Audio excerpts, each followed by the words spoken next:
এই বৈশাখ মাসের শুক্লা পক্ষের পূর্ণিমা, যেটাকে বৈশাখী পূর্ণিমা বলা হয়, কি বাবা? বুদ্ধ পূর্ণিমা বৈশাখ মাসের 28 তারিখে আছে বাবা। বুদ্ধ পূর্ণিমা আমাদের পালন করে দেখবেন আমাদের সনাতন ধর্মাবলম্বী কেন করে? একটা কথা মনে রাখবেন বাবা, যারা বুদ্ধ ধর্মের তারা যেমন পালন করে, সনাতন ধর্মের মানুষরাও কিন্তু এই বুদ্ধ পূর্ণিমাটা পালন করে বাবা। কেন বলেন তো? আমরা বলতেই পারি কেন আমরা বুদ্ধদেবের কেন আরাধনা করতে যাব? ও মায়েরা, একটা কথা বুঝবেন, আমাদের বলছে যে নবম অবতার, আমাদের 10 অবতার ভগবান, এই যে নবম অবতারে ভগবান বুদ্ধ অবতার হইতে নিয়ে এসেছেন। হ্যাঁ, তাই মনে করা হয় যেহেতু নবম অবতার আমাদের বুদ্ধ অবতার, তাই সামনে সেই বুদ্ধ পূর্ণিমা, যেহেতু ওই পূর্ণিমা তিথিতে আমাদেরকে পালন করতে হয় বাবা। ওই দিনে যদি পারেন আপনারা কি করবেন? ওই দিনে সত্যনারায়ণ পূজা দেবেন বাবা। লক্ষ্মী নারায়ণ যেটা হয় পূজা করবেন। আর সেই সাথে ওই দিনে যদি যত কিঞ্চিত পারেন, কোনো ভিখারিকে হোক বা কাউকে, কোনো ছোট্ট শিশুকে হোক, কিছু দান করবেন। হ্যাঁ, সেই দিন যদি কোনো জল দান পারেন, বা কোনো যদি বস্ত্র দান পারেন, কোনো অন্ন দান পারেন, এগুলো যদি দান করতে পারেন অনেক ফল লাভ হয় মা। সবসময় ফল লাভ মানে টাকা পয়সা দিয়ে বিচার করলে হবে না বাবা, এই ধরনের আমাদের করতে হয়। শুধু তাই নয়, বলছে এই দিনে যদি কাউকে কলসি দান করতে পারেন, হ্যাঁ বাবা, তাহলে গাভী দানের সমান পুণ্য হয়ে যায়। এই জন্য বুদ্ধ পূর্ণিমার দিনে অতি অবশ্যই, যেহেতু আমাদের নবম অবতার তিনি, বুদ্ধ অবতার তিনি এসেছেন, আপনারা বুদ্ধি পূর্ণিমার দিনে এই দিনটা অবশ্যই পালন করবেন। তবে দেখবেন আমরা সবকিছু পারি না বলে খনার বচনে একটা কথা আছে, শয়ন উত্থান পাশ মোড়া, তার মধ্যে ভীমে ছোড়া, পাগলার 14 পাগলির 8, এই নিয়ে কালকাট, এই 2 ছেলের জন্মদিন, এই যেন না হয় ভিন, এসব কিছুই যদি না পারিস তাহলে ভগার খালে গিয়ে ডুবে মরিস। কথাটা আছে না বাবা? আমরা সব নিয়ম দেখবেন সবাই পারি না। কেউ অক্ষয় তৃতীয়া পালন করলো তো বুদ্ধ পূর্ণিমা হয় না, কেউ বুদ্ধ পূর্ণিমা করলো তো আবার অক্ষয় তৃতীয়া হয় না। আবার আমাদের বছরে 24টা একাদশী আছে, সবাই দেখবেন সবটা পারে না। কিন্তু বলছে দেখো, সবকটা না পারে অন্তত 4টে একাদশী করো। শয়ন একাদশী, উত্থান একাদশী, পার্শ্ব একাদশী, ভীম একাদশী। কেন না? বছরে 24টা না পারলেও অল্প অল্প করে করতে থাকো, আস্তে আস্তে তুমি সব পারবে, তাই না? তাই শয়ন একাদশী, উত্থান একাদশী, পার্শ্ব একাদশী, ভীম একাদশী, এই 4টে পালন করতে হবে। এবার বলছে এই 4টেও যদি না পারো তাহলে পাগলার 14, পাগলির 8, এই নিয়ে কালকা। মায়েরা, পাগলাটাকে কার মাথায় জল ঢেলেছেন? হ্যাঁ, আমার বাবা ভোলানাথ, যিনি আমাদের মতো সংসারের পাগল নয়, যিনি শ্রী হরির নামে পাগল, যিনি পঞ্চমুখে শ্রী হরির নাম করতে ভালোবাসেন, ওই পাগলার 14 মানে ভোলানাথের শিব চতুর্দশী, যেটা ছিল এই ফাল্গুন মাসের 13 তারিখে, এটা পালন করতে হবে। আর পাগলির 8, তাহলে ভোলানাথ যদি পাগল হয়, পাগলিটাকে মায়েরা, হ্যাঁ, মা দুর্গা। দুর্গা পূজার সময় আমরা মহাষ্টমী ব্রত পালন করি, হ্যাঁ কি না? করি তো। এই মহাষ্টমী ব্রতটা আমাদের পালন করতে বলছে, এটা পালন করতে হবে। এবার বলছে তাও যদি না পারিস, 2 ছেলের জন্মদিন, এই যেন না হয় ভীম। হ্যাঁ, 2টো ছেলের জন্মদিন তোমরা পালন করতে ভুলো না। 2টো ছেলে কে কে? কয়েকদিন আগে একজনের জন্মদিন গেল, এই চৈত্র মাসে রামচন্দ্রের রামনবমী, আর একটা ভাদ্র মাসে হয়, কে বলেন তো?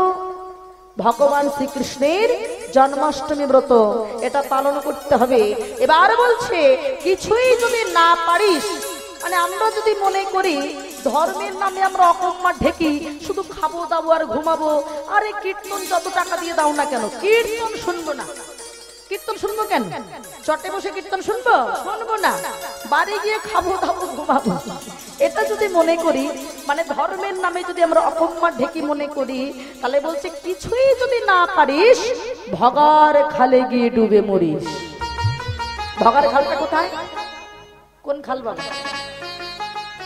ও বাবা, স্বয়ং ভগীরথ, এই সামনে খাল। কি বলছে?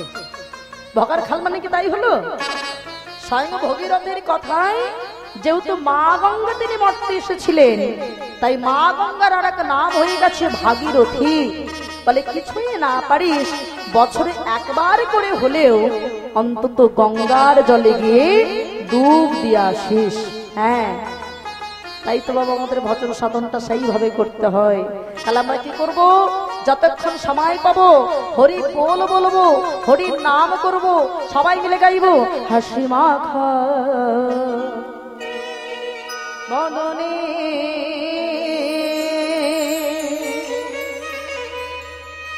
ছোলো ছোলো নয়নে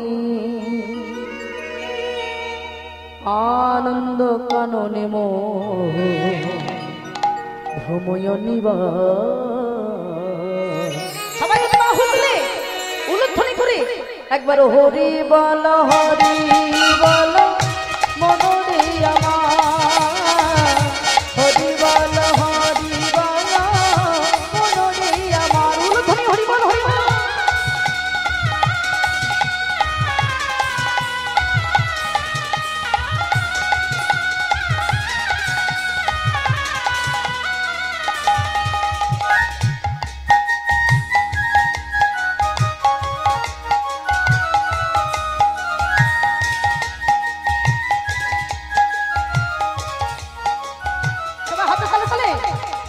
হাসি মাখা বদনে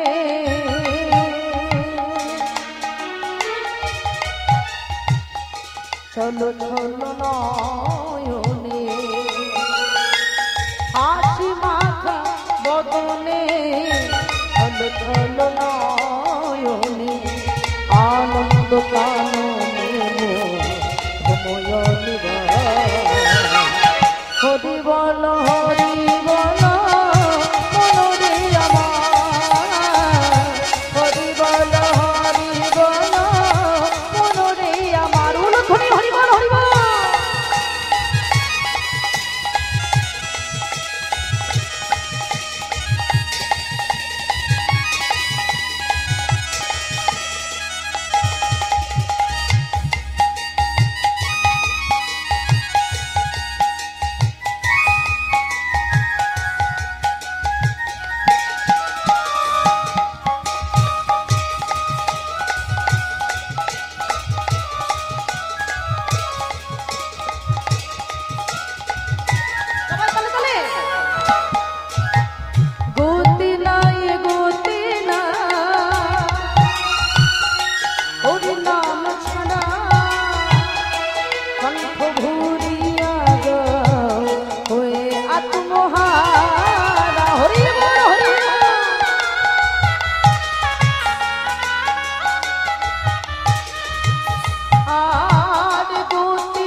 ওই দেখো শ্মশানে দিবারাত্রি দিনে, ওই দেখো শ্মশানে। কত অহংকার! বাড়িটা কার? আমার। ওই গাড়িটা কার? আমার। দেখেছো আমি কত দামি পোশাক পরেছি, কত দামি সোনা আমার গায়ে, তোমার কি আছে? এই যে অহংকার। মায়েরা কে বড় লোক কে গরিব বোঝা যাবে যখন শ্মশানে তুলবে। এক এক করে খুলতে খুলতে আমাদের কোমরে সামান্য একটা সুতো থাকে ঘুনসি, ওটাও কেটে নেবে। ওখানে বড় লোক আর বোঝা যাবে না বাবা। কিসের তো অহংকার? চোখ মেলে দেখিস আমার আমার, চোখ বন্ধ করলে দেখবি ভগবানের খামার, কিছুই নেই তোমার। তাই সব সময় মনে হয় চোখ মেলে দেখিস আমার আমার, চোখ মেলে দেখিস ভগবানের খামা, কিছুই নেই তোমার। সেই ভগবানকে যদি পেতে হয় কি করতে হবে জানো? একবার দুটি বাহু তুলে নয়ন জল দিয়ে হরি বল হরি বল হরি বল হরি বল।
হরিনাম ছাড়া কোনো গতি নাই, গতি নাই, গতি নাই।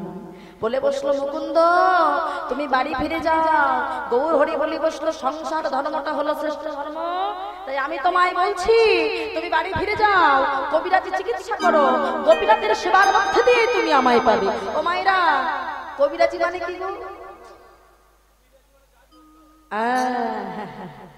বলে দেখো আমরা জানি দুটো চিকিৎসা, হোমিওপ্যাথিক অ্যালোপ্যাথিক, আর কবিরাজিটা হলো ওই যে শিকড় বাকড় বেটে মুখের মধ্যে রস দেয়, ওই ওই হলো কবিরাজি।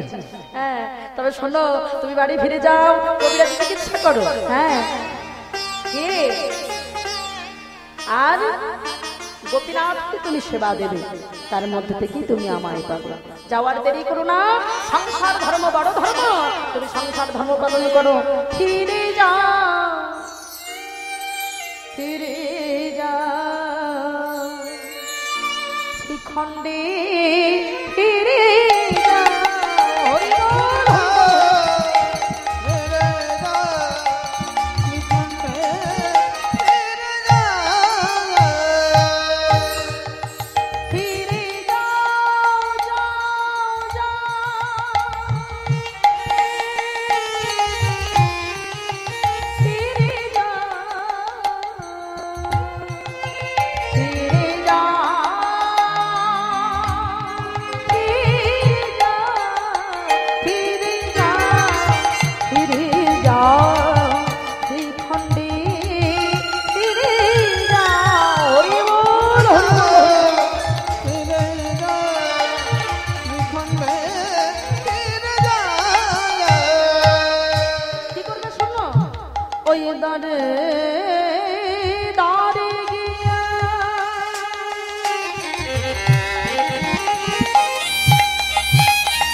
কবিরাজি চিকিৎসা শুরু করলো। হ্যাঁ গো বাবা, মহাপ্রভুর কথাই যেহেতু চিকিৎসা করছে, এমন সুনাম ছড়িয়ে বলল সারা বাংলার মানুষ যায় তার কাছে চিকিৎসা পেতে। ঠিক সেই সময় সারা বাংলাকে শাসন করছেন একজন মুসলমান নবাব হোসেন শাহ। সেই হোসেন শাহের হলো একদিন পেটে তীব্র যন্ত্রণা, কিছুতেই রোগ ভালো হচ্ছে না। একজন মন্ত্রী বলল, হুজুর একজন কবিরাজের সন্ধান পেয়েছি, তবে সেই কবিরাজ কোন রাজা জমিদারের বাড়ি যায় না, তার কাছে গিয়ে চিকিৎসা পেতে হয়। শুধু তাই নয়, তার কাছে যারা বিনা পয়সায় চিকিৎসা পেতে যায় সেই গরিব দুঃখী মানুষের চিকিৎসা আগে হয়, আর যারা দেখায় আমি বড় লোক, আমার অনেক টাকা, তার চিকিৎসা সবার শেষে। ও বাবা, এরকম আছে নাকি আজকাল? কি বলেন? টাকা দেখালে নাকি লাইনে শেষে দাঁড়াতে হবে বাবা। ভাবেন, একে বিরাট চিকিৎসক, তার মধ্যে আবার ভালো চিকিৎসা যেমন করে, আবার বিনা পয়সায়, মানে লোকটা কম হবে ভাবছেন? বাবা 2-4টে গ্রাম মনে হয় পার হয়ে যাবে। নবাব মনে মনে ভাবলো অত লাইনের শেষে গিয়ে দাঁড়িয়ে লাভ নাই, রোগ যখন ভালো করতেই হবে আমি বরং গরিবেই সাজি। তবে এত বড় চিকিৎসক সে আমার কাছে আসলো না, তবে যাবো আমি তার কাছে, কিন্তু রোগ যদি না ভালো করতে পারে বেটাকে বুঝিয়ে দেবো আজকে ওর একদিন কে আমার একদিন। ও মায়েরা, হ্যাঁ গো বাবা, নবাব কি করেছে? নবাব তো রাজ পোশাক খুলে দিয়েছে, সেরা জোড়া তালি দেওয়া জামা কাপড় পরে শ্রীখণ্ডের বাড়িতে গিয়েছে। গিয়ে জিজ্ঞেস করছে, ও ভাইয়া এখানে মুকুন্দ কবিরাজের বাড়িটা কোথায় বলো? এখনো যেতে হবে? কি করে বুঝবো ওটা বাড়ি? ও যে বাড়িতে হরিনামের ধ্বনি শোনা যাবে ওই বাড়িটা? আচ্ছা বেশ, ঠিক আছে। তাড়াতাড়ি করে বাবা একটা বাড়িতে দরজার সামনে গিয়ে দেখছে কত মানুষ লাইন দিয়ে দাঁড়িয়ে আছে। হ্যাঁ গো বাবা, কে যে মুসলমান, কে যে হিন্দু, কে যে খ্রিস্টান বোঝা যায় না, সবাই হাত জোড় করে দাঁড়িয়ে আছে। আর নবাব ওই দরজার পাশে দাঁড়িয়ে শুনছে। তখনও চিকিৎসা শুরু হয়নি। মুকুন্দ সরকার গোপীনাথের চরণে তুলসী পত্র দিয়ে সুন্দর করে গানটা গাইছে। মায়েরা, গানটা শুনে আমরা সনাতন ধর্মের মানুষ হয়ে কাঁদতে পারলাম না, একজন মুসলমান হয়ে কেঁদেছিল বাবা। হ্যাঁ ও বাবা, ভগবান কোন মন্দিরে থাকে? ওই মন্দিরে? ওটা তো শুধু মূর্তি মাত্র। ভগবান থাকে এই মন্দিরে। শিক্ষাটা দেখুন, কত সুন্দর গানের ভাষা। এমন না হলে বাবা কীর্তনের এগুলোই হলো গান। আজকাল তো আমরা গান মানে বুঝি বাবা ফাংশনের মতো গান, ওটা গান নয় বাবা। কত সুন্দর করে ভগবানের কাছে আত্মনিবেদন করে দিয়েছে দেখুন। আর মুসলমান দাঁড়িয়ে দাঁড়িয়ে গানটা শুনছে আর কাঁদছে বাবা, যে এত সুন্দর কথা। আমার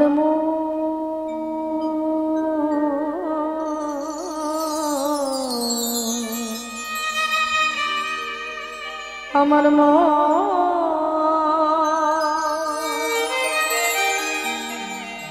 আমার মন মন্দিরে ওহে গোপীনা, আমি হয়তো তোমায় সোনার মন্দির করে দিতে পারবো না, কিন্তু আমার হৃদয় মাঝে একটা মন্দির আছে যেখানে আমি তোমায় রাখতে পারি। আমার মন মন্দিরে মদন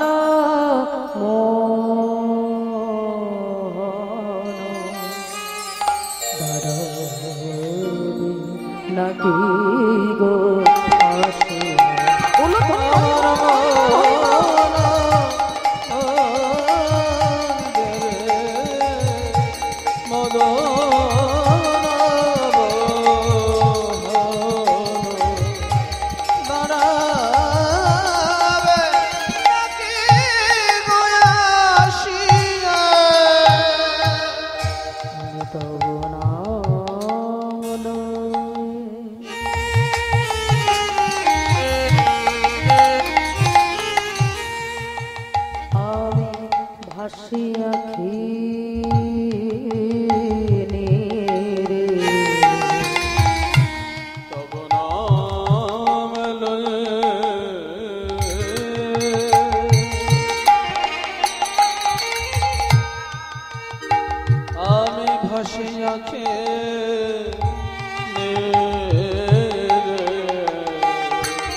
আমি বেশি গরিব, আমি আগে দাঁড়াবো। ও বাবা কে বলছে? ওই মুসলমান নবাব। কেন বলছে? গানটা শুনবে বলে সবাইকে সরিয়ে শোনো শোনো শোনো শোনো, আমি বেশি গরিব, আমি আগে দাঁড়াবো। দাঁড়িয়েছে, তখনও গাইছে ও গো দয়া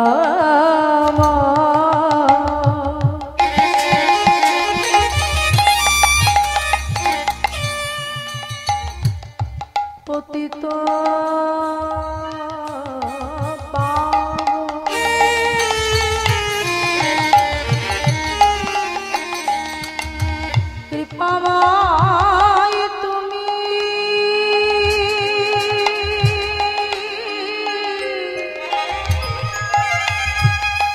ভগত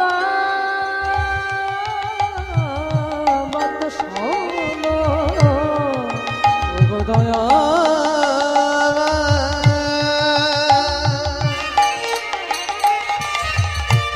পতিত পাব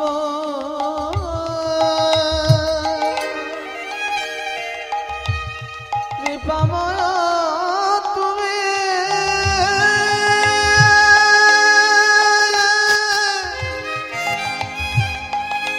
ভগত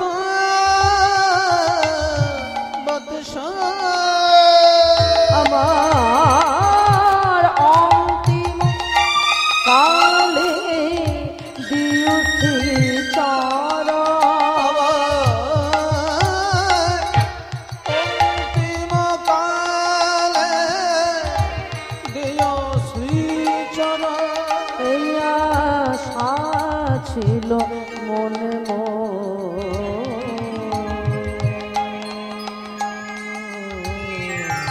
আমার উলধ্বনি হরিবল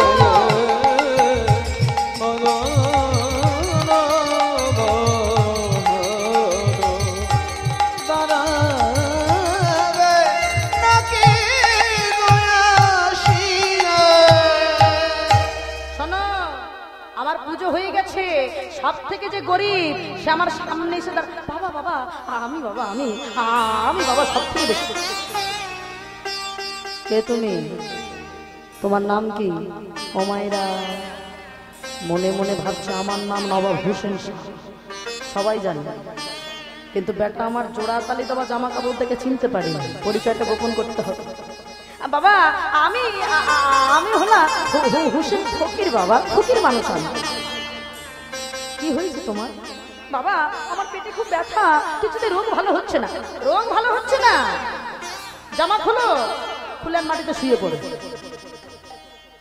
মনে মনে ভাবছো এটা চিকিৎসা ছিঁড়ি হলো হ্যাঁ আরে বেটা তুই কোথায় শেকড় বাকড় বেটে মুখের মধ্যে রস দিবি বলে জামা খুলে কিনা মাটিতে শুতে এটা চিকিৎসা ছিঁড়ি ঠিক আছে বলেছি যখন শোবো কিন্তু রোগ যদি ভালো না হয় আজকে বেটাকে বুঝিয়ে দেবো আজকে ওর একদিন কে আমার একদিন ও তো চেনে না আমি কে সারা বাংলার যে নবাব তাকে কিনা মাটিতে শোয়াচ্ছে ঠিক আছে শোভ এখন বাবা এই বলে আর যেই না জামাটা খুলে আর যেই না মাটিতে শুয়েছি কি তোমার মাটিতে শোয়া মাত্র আমার শরীরে অর্ধেক রোগ যেন ভালো হয়ে গেল অর্ধেক ভালো হয়েছে আরে কে আছিস ওই মন্দির থেকে গোপীনাথের প্রসাদটা নিয়ে আয় গোপীনাথের প্রসাদ নিয়ে হ্যাঁ গো বাবা যেই না মুখের মধ্যে দিয়েছে যতটুকু ব্যথা বেদনা ছিল সব ভালো হয়ে গেল না এত বড় কবিরাজ এই অজপাড়া গায়ে তুমি পড়ে থাকতে পারো না কালকে তুমি আমার সাথে আমার রাজধানী যাবে ও বাবা কি করবে জীবনে ভেবেছিল রাজার বাড়ি যাবে না জমিদার বাড়ি যাবে না কিন্তু ইনি সারা বাংলার নবাব কথা তো রাখতেই হবে সারা রাত্রি মহাপ্রভুকে ধ্যানে জানিয়ে চলে গেল ঠিকই শর্ত দিল হুজুর আমি আপনার রাজের সাথে থাকবো না আমাকে মাটিরই কুঠিরি করে দিতে হবে ও বাবা মাটিরই কুঠিরেই থাকলেন হ্যাঁ কেন বলেন তো আমরা আড়ম্বর চাই কিন্তু সে কখনো আড়ম্বর চায় না বাবা ভক্ত যে হবে সে কখন আড়ম্বর চায় না যাইরা মাটিরই কুঠিরি করেছে ওই মাটিরই কুঠিরে বসে বসে সুন্দর করে ভজন গাইছে আর এই ভজনটা শুনতে এসেছে কে আর যেই না বাবা ওই মাটিরই কুঠিরে গিয়েছে ওই ভজন শুনছে ভজন শোনার পরে বলে বসতো শোনো শোনো মুকুন্দ আহা তোমার মতো নিষ্ঠবান ভক্তকে আমি আমার কেনা গোলাম বানিয়েছিলাম তাই আমি তোমায় বলছি তুমি বাড়ি ফিরে যাও তোমার মতো নিষ্ঠবান ভক্তকে আমার কেনা গোলাম বানিয়েছি তুমি বাড়ি ফিরে যাও আর মনে রেখো শোনো ও বাবা যেহেতু রাত অনেক হয়েছে তো একটু সংক্ষেপ আমাদের করতেই হবে যেহেতু আপনারা যারা লীলা শুনেছেন ভাববেন হয়তো কতটা বাদ দিয়ে গেল হ্যাঁ কারণ ওই নবাব যেহেতু কৃষ্ণ নাম শোনার পরে দেখেছিল যে অজ্ঞান হয়ে মাটিতে পড়ে গিয়েছিল কারণ নবাবের যেটা হাওয়া করছিল ময়ূরের পুচ্ছ পালক দেখে তার গোবিন্দের বদন মনে পড়ে গিয়েছিল তখনই নবাব বলেছিল, তোমার মতো নিষ্ঠাবান ভক্তকে আমি আমার কেনা গোলাম বানালাম, তুমি বাড়ি ফিরে যাও, আর ওই শ্রীখণ্ড গ্রামটা আমি তোমার নামে লিখে দিলাম। শোনো, তোমরা যাকে কৃষ্ণ বলো, আমরা তাকে আল্লাহ বলি, ভেদাভেদ তো আমরাই করেছি। আগো বাবা, এখনকার সময়ে আর তখনকার সময় দুটো আলাদা ছিল। যদি বলেন কেন, তার কারণ ভালো করে দেখুন। যে নবাব একজন মুসলমান নবাব হয়ে একজন কৃষ্ণ ভক্তকে সম্মান জানিয়ে গোটা একটা শ্রীখণ্ড গ্রামে রাজা বানিয়ে দিল।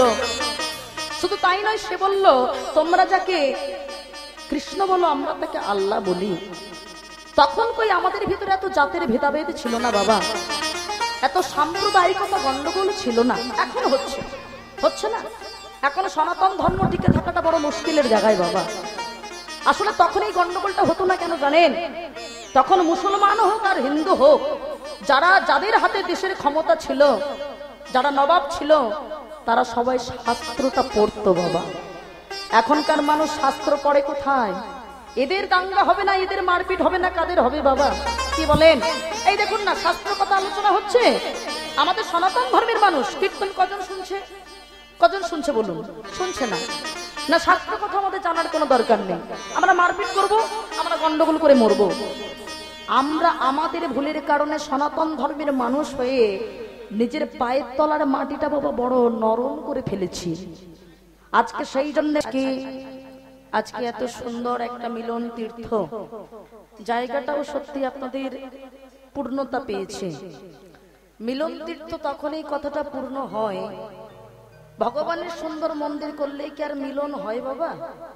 যতক্ষণ না সেখানে ভক্তির চরণ ধুলি যতক্ষণ না পড়ে বাবা। তাহলে আপনাদের মতো সাধু গুরু বৈষ্ণবের চরণ ধুলি হরিবাসরে আজকে পড়েছে। অবশ্যই এটা মেলা, কিন্তু মেলার মধ্যে দিয়ে এত এত ভক্তবৃন্দ, আমাদের উদ্দেশ্যটা কিন্তু আমরা ভুলিনি মায়েরা। আপনাদের এখানে আমি শুনেছি 7 দিনের অনুষ্ঠান, গতকাল কীর্তন হয়ে গেছে, আজকের দিনটা হবে, আবার আগামীকাল হবে, তারপরে যাত্রা রয়েছে।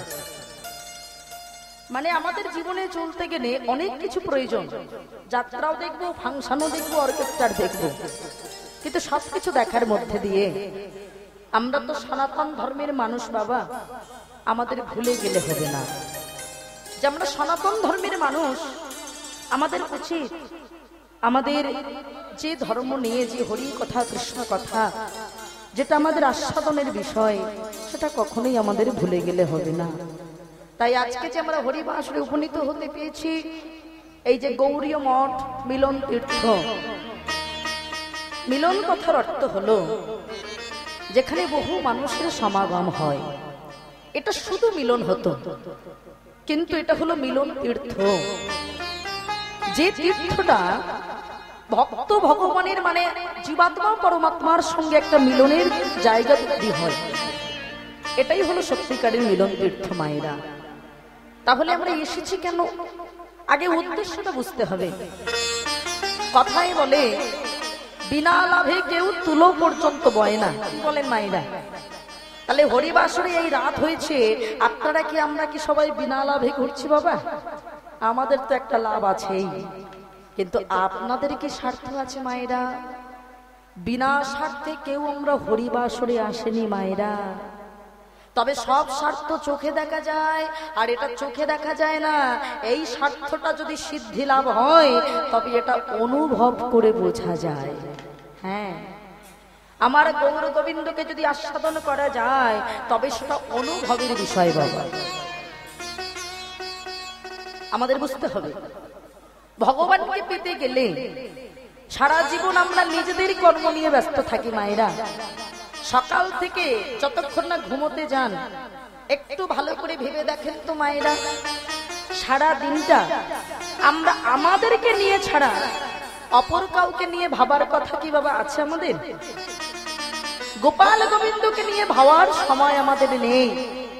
কিন্তু এটুকু বুঝতে হবে, যার জন্য ধরাধামে আমরা এসেছি, যিনি কৃপা করে আমাদেরকে ধরাধামে এনেছেন, যাকে কথা দিয়ে এসেছিলাম, ওগো গৌর গোবিন্দ তুমি কৃপা করে যদি মনুষ্যকুলে জন্মগ্রহণ করে পাঠাও আমরা তোমার নাম করব। ভগবান বলল, হ্যাঁ রে, আমার নাম করবি তো? কথা দিয়েছিলাম নাম করব। কিন্তু শিশুকালটা আমাদের খেলাধুলা করতে করতেই চলে গেল বাবা। দিবসের যেমন 3টি কাল আছে, সকাল, দুপুর, সন্ধ্যা, মানুষের জীবনেও 3টি কাল আছে, শৈশবকাল, যৌবনকাল, বার্ধক্যকাল। শৈশবকাল শুধু খেলাধুলা করতে করতেই চলে গেছে বাবা। যৌবনকাল মানে হলো যখন মধ্য আকাশে দুপুরের সময় যখন সূর্যদেব মাথার উপরে থাকে, কতটা ক্ষমতা বলেন তো মায়েরা, তখন প্রচন্ড তেজ। যৌবনকালে থাকে মানুষের রক্তের গরম, তখন থাকে আমাদের অহংকার। আমরা বলি, তুমি কিসের হরি, তোমাকে আমরা চিনি না। বার্ধক্য নেমে আসে, তখন বলতে হয়, হরি দিন তো গেল, সন্ধ্যা হলো, পার করো আমারে। ভগবান বলল, আগে থেকে পারের করি দিলি না, আর সন্ধ্যার সময় যদি বলিস, তখন কি আমি আর নৌকা নিয়ে যাব? আমি তো মাত্র 2টো নৌকা নিয়ে যাই, একটাই নিয়ে যাই মানে মাতৃগর্ভে, আর একটা আমি ফিরিয়ে নিয়ে আসি। তবে ডাকার মতো ডাকতে হবে। ওই জন্য আমাদের সনাতন ধর্মের মানুষ বাবা, আমাদের একটু আচরণে থাকা দরকার। মানে সারাক্ষণ শুধু খেলাম দিলাম ঘুরলাম, এটা করলে হবে না বাবা। যেমন এটা বৈশাখ মাস, তাই তো? এটা বৈশাখ মাস তো। আজকে কত তারিখ মাইরা? 2 তারিখ। সবাই করছেন কিনা জানি না।